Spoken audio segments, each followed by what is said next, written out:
কাল রাত্রেবেলা বোনেরা যখন ফোন করে বললো দিদিভাই আগামীকাল তোমাদের বাড়িতে সকালে আসি, আর এই কথা শুনে তো আমি যেন খুশিতে আত্মহারা হয়ে গেছি। কারণ আমরা 4 বোন যখন এক জায়গায় হই তখন যে কি একটা চাঁদের হাত তৈরি হয় সেটা বলে বোঝাতে পারবো না।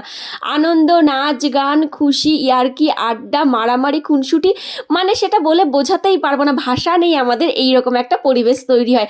দিন রাত তখন আমাদের খাওয়া দাওয়া কিছু থাকে না, কখন যে সকাল হয় কখন যে দুপুর আর কখন যে রাত কিছুই বুঝতে পারি না। মানে সবসময় আমাদের ইয়ার্কি ফাজলামও চলতে থাকে। আর এই জন্য বাড়িতে একটুখানি কথাও শুনতে হয়।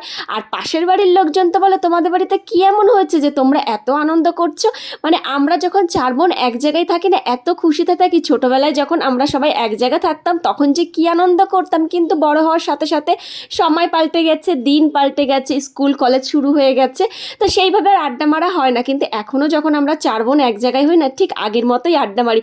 আর এই স্মৃতিগুলো না থেকে যাবে সারা জীবন, আর এটাতেই অনেক খুশি লাগে ভেবে।